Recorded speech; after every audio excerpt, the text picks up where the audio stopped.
eyes may be able to see, but without a heart, you cannot feel. What's up, everybody? This is George C.S. Samuels, and you are tuning in to episode 99 of the It Will Come Show. And today we're going to be talking about lone wolf syndrome, what it means, myths surrounding it, and how to avoid it, especially if you're an entrepreneur. So let's dive straight into it. So today we've got a few different segments. So if you look over the lower right, we're going to look at what is lone wolf syndrome, leaving the den versus unhealthy packs. I'll talk a little bit about this and how it relates to communities and many things that we're actually seeing in modern society at the moment. What you know about wolves is wrong, and how that actually plays into sort of the perpetuated myth of the lone wolf and how we glorify it. 5 common themes for people who do suffer from lone wolf syndrome. How to avoid lone wolf syndrome, as I mentioned, as an entrepreneur. And then we'll take a look into something called the pack, which is a community that we've been running for the last 4 to 5 years. So, the lone wolf.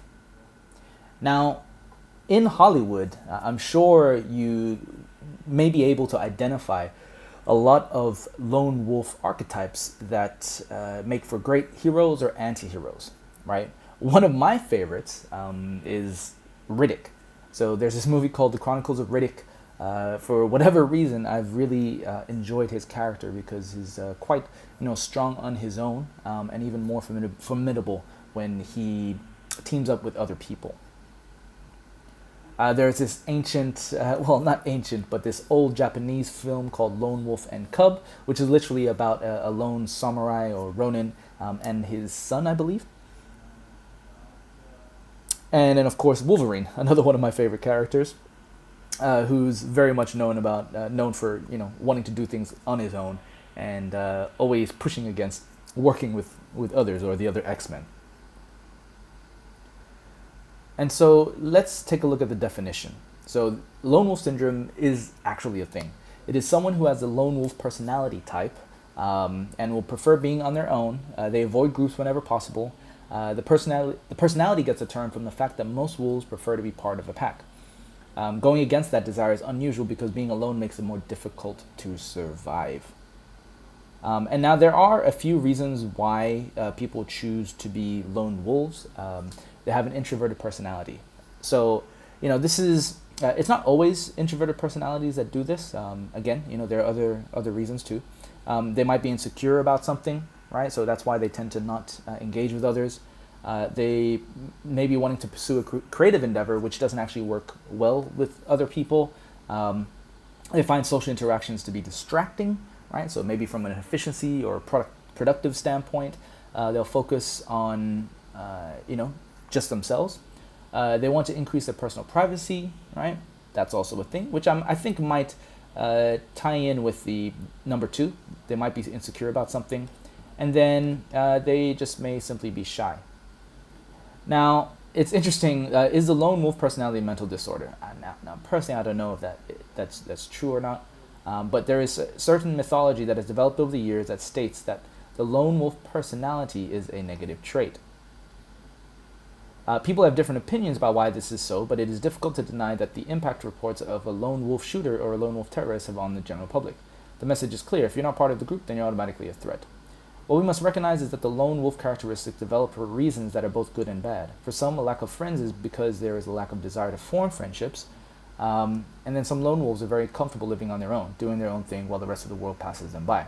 So yes, I would probably put myself in that category of someone who enjoys the social, but doesn't mind having alone time as well, and is quite comfortable being on my own. So I'll go now into sort of the helping to share a little bit more about wolves in general, some things that you might not have known. Now, if you've been watching my show for a while, one, you might have noticed that the symbol for the It Will Come show is a lone wolf. And the reason for that was because when I started the show, I was one of those.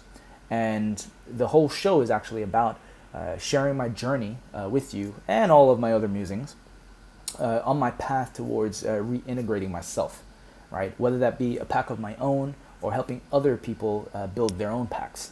right? And so I've had this obsession with wolves ever since about 2008, 2009.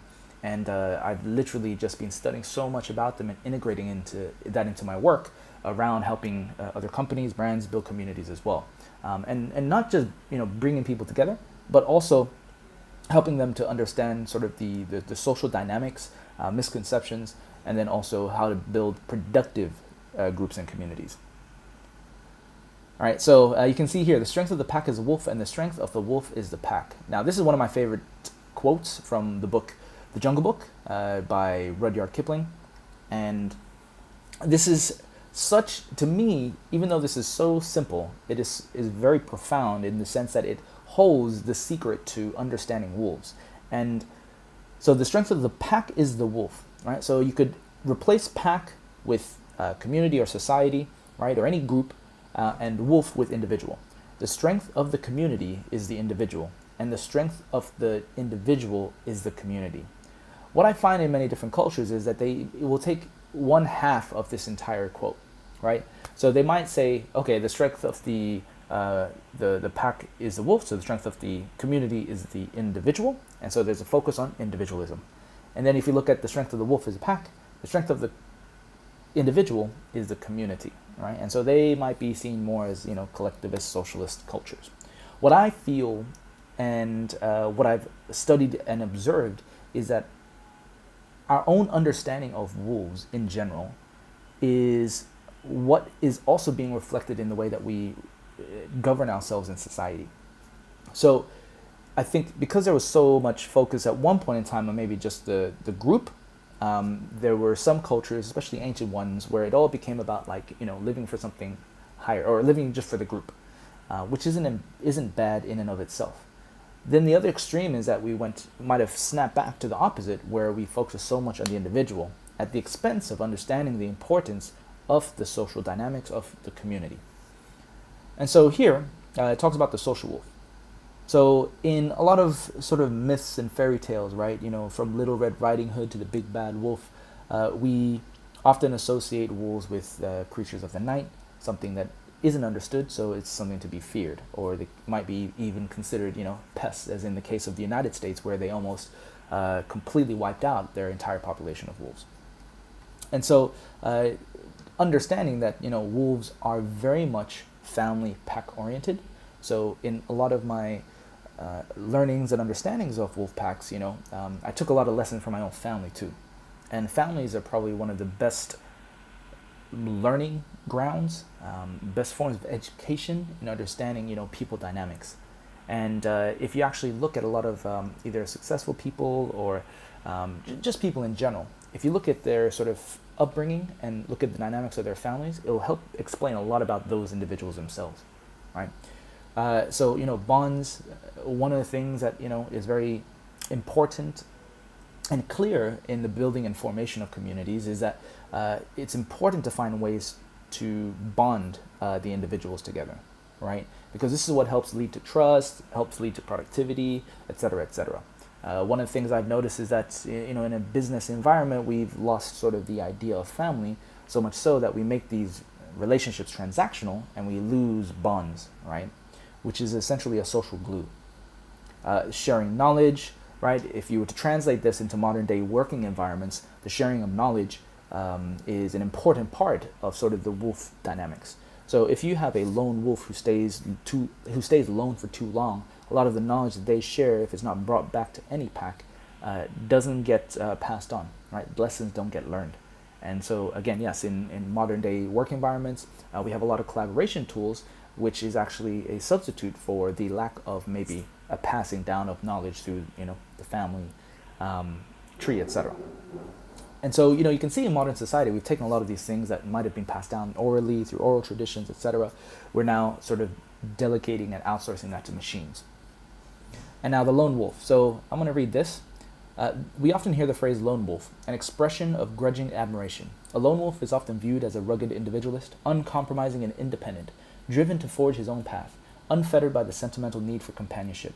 In reality, few people would ever want to live this way, and as it turns out, few wolves would either.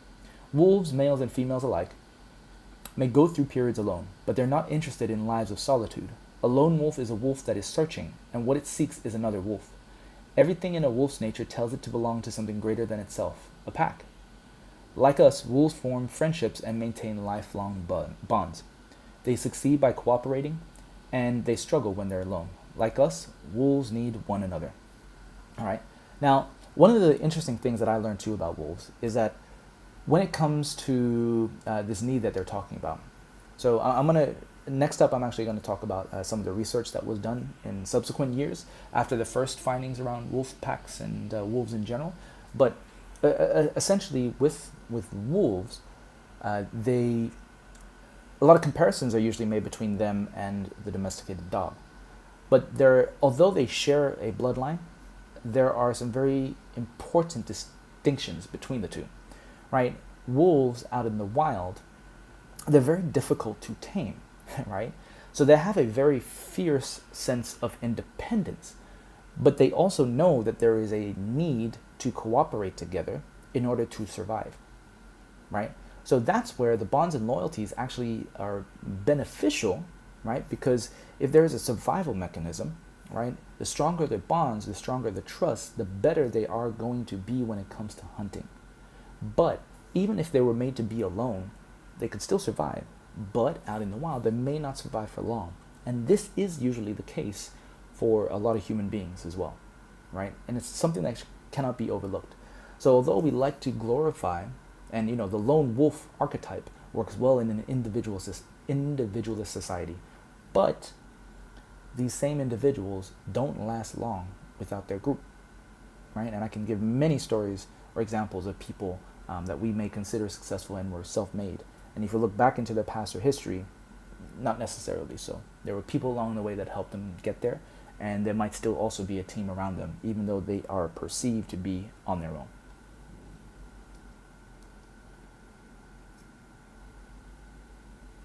So next up, why everything you know about wolf packs is wrong. So this is a very useful article because it summarizes all the things that I've learned over the years very succinctly. But okay, so I'm going to read from the top. The alpha wolf is a figure that looms large in our imagination. The notion of a supreme pack leader who fought his way to dominance and reigned superior to other wolves in his pack informs both our fiction and is how many people understand wolf behavior. But the alpha wolf doesn't exist, at least not in the wild. Although the notions of alpha wolf and alpha dog seem thoroughly ingrained in our language, the idea of the alpha comes from Rudolf Schenkel, an animal behaviorist who in 1947 published the then groundbreaking paper Expression Studies in Wolves. During the 1930s and 40s, Schenkel studied captive wolves in Switzerland's Zoo Basel, attempting to identify a sociology of the wolf. In his research, Schenkel identified two primary wolves in a pack, a male lead wolf and a female bitch. He described them as first in the pack group. And I'm just going to forward on a little bit more. So a bitch and a dog as top animals carry through their rank order and as single individuals of the society. They form a pair. Between them, there is no question of status and argument concerning rank, even though small fictions of another type, jealousy, I don't know if that's fictions or factions, are not uncommon. By incessant control and repression of all types of competition within the same sex, but of these alpha animals defend their social position. So thus the alpha was born. But a key problem with Schenkel's wolf studies is that while they represented the first close study of wolves, they didn't evolve any study of wolves in the wild. Schenkel studied 2 packs of wolves living in captivity, but his studies remained the primary resource on wolf behavior for decades. Right? So later researchers would study captive wolves again, come to the same conclusions, and thus the notion of the alpha wolf was reinforced, and in part by wildlife biologist L. David Meck's 1970 book. Now, and here I am, what I'm going to do is I'm actually going to summarize the rest of this article for you. But essentially, what ended up happening was the original study, because it was based on wolves in captivity, was very much popularized, as mentioned, in fiction, movies, books, etc., and became ingrained in our own psyche. And the mistake there was that essentially the wolves in captivity were an unhealthy pack. We were observing and sort of extrapolating to think that that was the norm, that the dominance behavior was something to be proud of, right? Well, in many ways, right, it reflected maybe our understandings of ourselves, of humanity during this period too, right? So, might is right. But it's now even more fascinating that as we start to learn more about ourselves, we also are starting to understand more about wolves. And so later research discovered that actually, after the reintroduction of wolves in Yellowstone National Park, and after further studies of wolves out in the wild, the conclusion was, oh, that hierarchy that was put in and sort of the unhealthy dominance behavior was actually abnormal and was only seen in wolves in captivity because they were under stress, right? And so this whole alpha, beta, omega thing resulted because of that. And what this meant even more so was that wolves in the wild have a very simple structure. They have the parents, the alpha, and then the children, right? Which could include beta and omega. The omega might be similar to sort of the black sheep of the family, which, if you're familiar with other families, there's always one if there's multiple kids within the family unit. And so taking that, you can then start to understand again that with the family unit, this is something that actually can be extrapolated to communities too. But within a wolf pack, essentially what happens is a wolf pack that is healthy, right, will have a healthy structure. It's not based on dominance. The leader actually most of the time isn't even required to dominate when left unfettered out in the wild, right? When they're able to do their own thing. The lone wolf type is generally just a wolf that goes out on its own in search for another pack, and it's actually quite uncommon to find lone wolves out in the wild, right?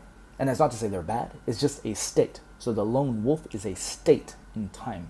It's not necessarily something to be glorified and take on as a position. So this article here is, again, just one of the research papers that was made based on wolf packs in captivity. So you can see here alpha status, dominance, and division of labor, right? It's very militaristic. There have been many civilizations in the past who have also been inspired by the wolf, from the Mongols to the Turks, the Ottomans, the Ottoman Empire, and even the Great Roman Empire. Right? And so it can be great for being able to provide structure, but it's important to understand that there's another side to the wolf that isn't often talked about. So yeah, 5 common themes for essentially lone wolf types that I've observed includes procrastination. And so these are lone wolf types in the sense of when it comes to business, work, etc. So 5 common themes I've seen is procrastination, lack of structure, lack of discipline, afraid to ask for help, and then a lack of knowledge around tools in general. So right, they might seem a little bit overwhelmed, or might feel stupid if they don't have enough knowledge around new tools, etc. And so they end up wanting to just do stuff on their own for the fear of criticism, right, or being deemed stupid if they didn't know something. So how to avoid lone wolf syndrome, especially as an entrepreneur, I would say, pick a partner, right? So this becomes, the alpha pair. So it doesn't necessarily need to be your romantic partner, but it could be a business partner, it could be a work partner, but just someone that you can sort of alpha pair up with. Find a team of mentors or peers, right? This is where you're starting to form your own pack. Find a franchise style business. Well, so this is actually where you essentially get to start with something with structure. So franchise style businesses have that structure in place. And so it's a good way to get your sort of feet wet as an entrepreneur. And then, of course, finally, create your own community, aka pack. By doing this, you can use, Facebook, Reddit, any sort of tool or app that enables you to create a group. Even WhatsApp, right? So WhatsApp groups also allow you to do the same. And yeah, just here, I wanted to share this because this was actually shared in a, and let me see if I can just minimize it out so you can see the whole thing. There we go. So this was just shared to me this morning, but there's a specific line there, right? Humans for centuries have been part of communities to ensure their survival. Today, it's still the same. You aren't likely to survive if you aren't part of the community.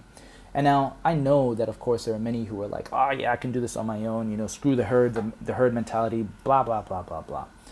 But, you know, we have to acknowledge that we are where we are because of others, right? And I think if you go too much to the extreme of just trying to do everything on your own, yeah, you might be able to go fast, but you may not go far. And so it's important to respect the role of community and the role of groups in your lives. And finally, the pack. So as I mentioned a little bit earlier in this episode, I've been running a community called the Pack for the last 4 to 5 years. You know, again, it was birthed out of a time period where I was on the hunt for my next job. I was that lone wolf type, and I decided to actually just create an accountability group at the time, a little mastermind called the Pack, obviously because of my obsession with wolves. And then little did I know how effective and how important it would become for a lot of people, you know, not just myself. And so, you know, they mentioned something in one of the articles I was sharing about how, you know, the role of the pack is, one of their purposes is to essentially serve something higher than themselves. And literally, you know, serving, you know, your pack, your customers, your community, your family. All of this gives you a greater sense of purpose, something that the individualist may lose track of, right? And may just be constantly searching without realizing that the answer can come in just simply by serving others in the form of a pack. And so this group has become, after 4 to 5 years, it's become something that is just keeping on. People keep returning.